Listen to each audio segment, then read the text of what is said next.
So good morning everybody. At the outset, I thank Dr. Arvinda sir and Dr. Sudhir for making me a part of this conference. It's a nice place to visit. Had a good darshan of Lord Goraknath. So today, being the opening batsman is always a tough job. We should assess the pitch, whether it's a batting pitch or a bowling pitch and all those things.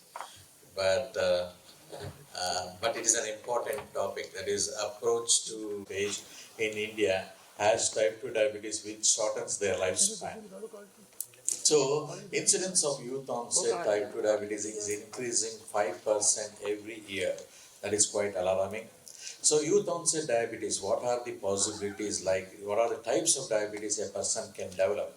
That is type 1 diabetes, type 2 diabetes, type 1.5 diabetes, that is LADA. Then there is one special entity, that is ketosis prone diabetes, that is flat bush diabetes, monogenic diabetes, that is MODI, and mitochondrial diabetes, that is maternally inherited diabetes and deafness. Then malnutrition modulated diabetes mellitus and fibrocalculous pancreatic diabetes, that is FCPD. Other forms like gestational diabetes, endocrine diabetes, genetic syndrome associated with diabetes in young, that is Klinefelter's syndrome and Turner syndrome. Then there are secondary diabetes and neonatal diabetes. Young onset diabetes, if you take the Indian perspective, diabetes in young has been classically defined as an onset of diabetes less than 35 years. Among the what all discussed, I showed in the previous slide, the most common things are type 2 diabetes, that is 40%, type 1 diabetes is 40%, FCPD is 15%, MODI is 2%. So if you take the prevalence of diabetes, the various type of diabetes, type 1, the prevalence of type 1 is 1.2 million young type 1 diabetes are there in the worldwide. 97,000 children and adolescents in India are of type 1 diabetes. Type 2 diabetes, 4.4% type 2 diabetes in the age group of up to 25 years.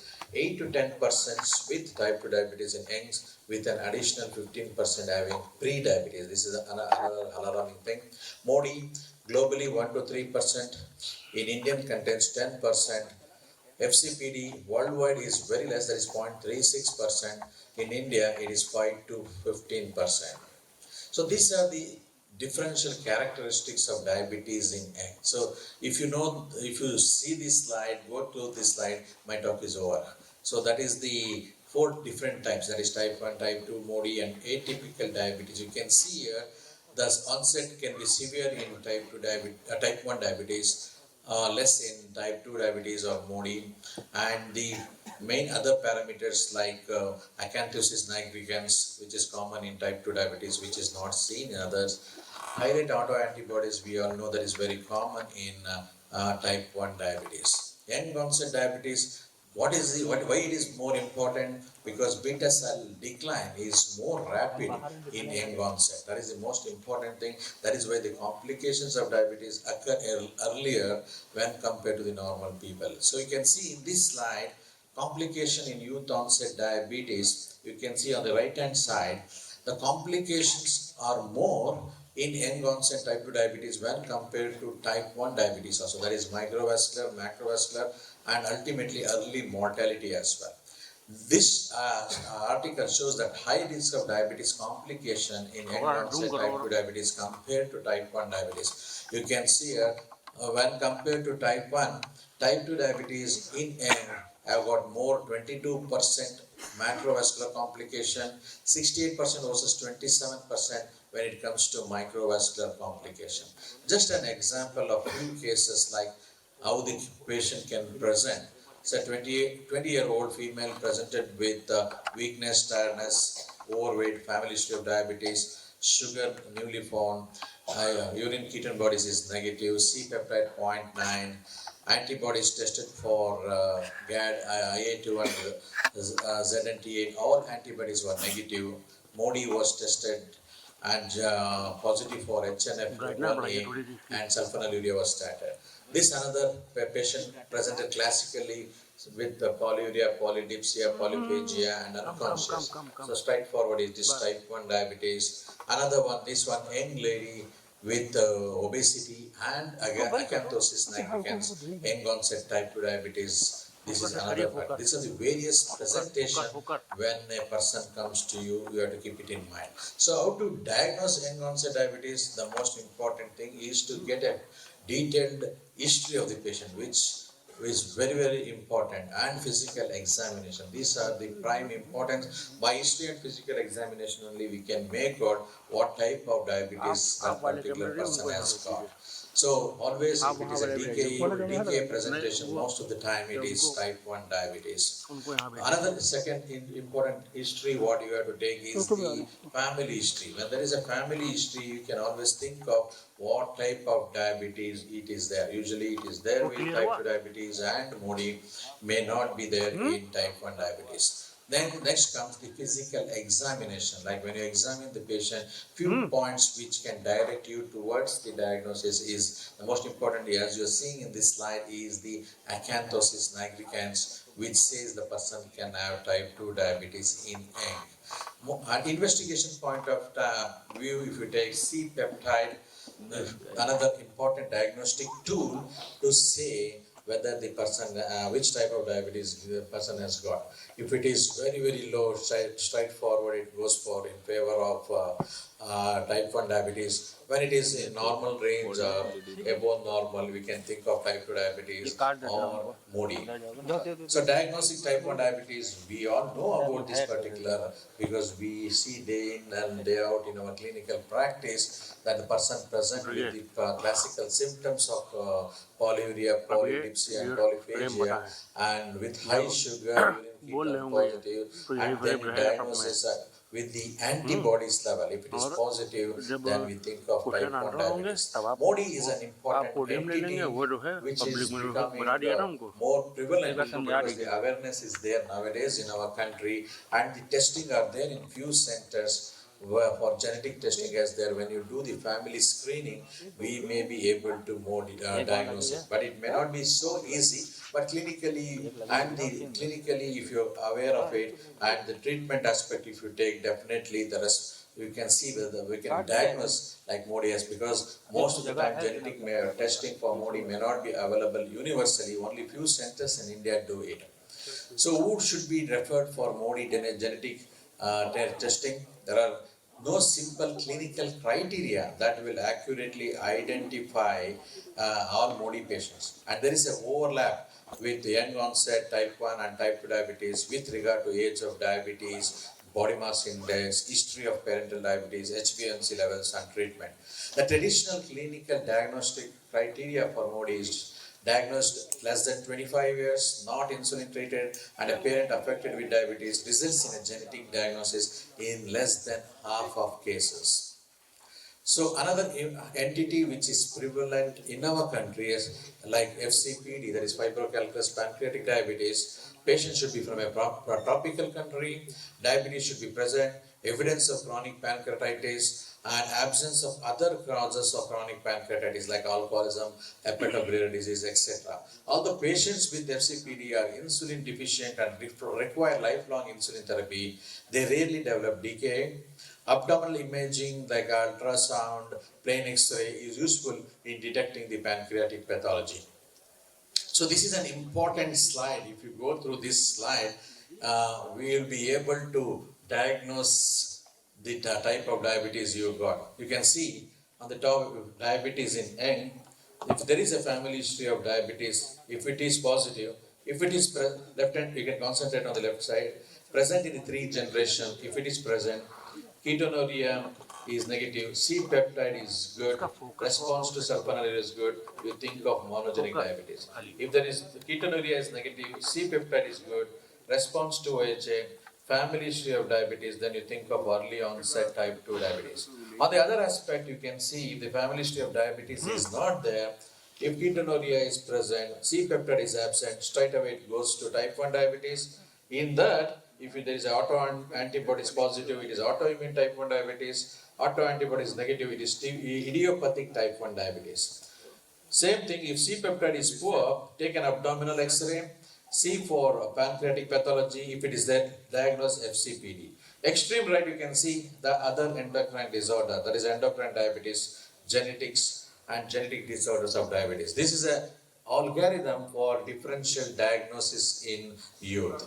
So long-term implications of different types of diabetes, why we have to know particular diagnosing is early, any type of diabetes, because the complications comes early at a younger age group. So to avoid this, we need to diagnose this very early. There are different types of MODI. You can see here MODI 1, 2, 3, 4, 5, and the particular genes also is there. Management of type 1 diabetes, insulin is the gold standard. I'm sure this is one of the commonly managed cases in our clinical practice. Management of type 2 diabetes in young. That is one important thing. First is the lifestyle modification, then go for the metformin. But other drugs still not approved in the young onset diabetes. So the fewer data are coming with the GLP-1RA and SGLT2 inhibitors.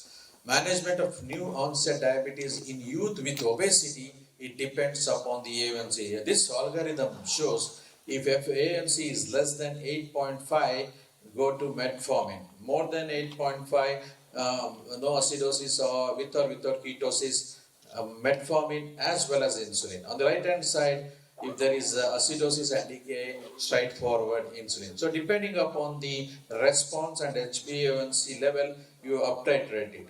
So on the bottom of the left side, you can see if the A1C is not met with metformin, the consider adding GLP-1RA approved for youth with type 2 diabetes. Then the gold standard is the insulin. So management of MODI depends upon the type of MODI the person has got. Most of the time, it can be monitored with lifestyle modification. Then comes the sulfonylureas and the insulins. So treatment approach for the MODI is this algorithm which shows how to go about MODI, and you can see HNF1A MODI, their response to low dose sulfonylurea along with HNF4A. There is GCK MODI, there is no treatment required, and HNF1B MODI, the response to insulin. So diagnosis, if at all, if you think, most of the times what happens in clinical practice, when you're seeing that depending upon the response, what treatment you put, you can assess. If the person is not responding to metformin very early, so you think there is something, why this person is not responding, whether it can be MODI, patient is not affordable, patient or the testing is not there, then you can clinically try and see with this medication, definitely you will come to know whether the patient is responding well. Another one is the management of that is flat burst diabetes, that is ketosis prone diabetes. In acute management, insulin. In the long term management, assess after once the patient settles with insulin, see the response, see this C peptide, then accordingly you can decide.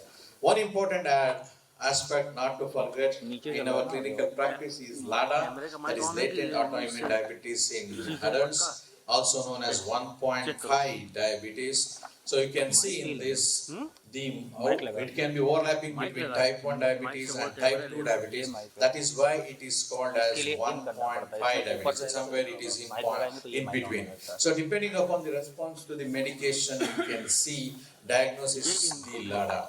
So etiology and pathogenesis, you can see here the lifestyle factors, insulin resistance, insulin deficiency, then the LADA is there. So LADA is one entity to be kept in mind when the response is there. So this is the proposed algorithm for diagnosis of LADA. You can see new onset, the new diagnosis of diabetes, the clinical risk assessment you do. On the left hand side, you can see if there is a high risk of LADA, then measure GAD antibodies. If it is negative, it is type 2 diabetes. If it is positive, it is LADA. So this is an important slide to know the algorithm of diagnosis of LADA. In the middle, you can see the mid risk of LADA, measure C-peptide, normal value, consider type 2 diabetes, low value, measure GAD antibodies, negative, it is type 2 diabetes. So using C-peptide result to determine the management of LADA, if it is less than 300, commence insulin, treat as type 1 diabetes. If it is 300 to 700, use type 2 diabetes guidelines. If it is more than 700, manage as type 2 diabetes. This is an important slide before I conclude my talk. What are the risk factors where a person can develop the type 2 diabetes is in young? Why? Like in last 2 decades, we are seeing different types of diabetes in young. What are the problems which our country or globally we are facing? So you can see from this left hand side, you can see the modified risk factor. One is the most important. The thing is maternal obesity, weight gain, GDM, diet, smoking, paternal obesity. So this leads to stem cell differentiation, beta cell differentiation, genetic programming, epigenetic changes. In the middle, you can see C-section, low birth weight, no breastfeeding, rapid weight gain, early solid food introduction, antibiotic, passive smoking. So leads to adipose tissue expansion, gut microbiota and epigenetic changes. On the right hand side, high sugar intake, lack of exercise, increased screening time, early rapid weight gain, lack of sleep, smoking, increased visceral fat, insulin resistant, increased adipokines, vascular changes and systemic inflammation all leads to obesity and type 2 diabetes. So it is not the diagnosis of diabetes is important. These are the factors to be addressed by education and awareness to prevent the early onset of diabetes in young. So to conclude my talk, ladies and gentlemen, diabetes is observed in children and adolescents across the world. Diabetes developing in youth presents several unique challenges. The differential diagnosis is wide and the clinical course is likely to be more aggressive. Young people with diabetes are more prone to develop disease complication. If the diagnosis of diabetes is often delayed in youngs, it leads to prolonged consequences of hyperglycemia and risk of acute and chronic complications. Timely and accurate diagnosis combined with regular follow-up and maintenance of optimal glycemic and risk factor control but judicious use of available therapy is an important in preventing complication. Thank you for your patience hearing. If you have any questions, we can take.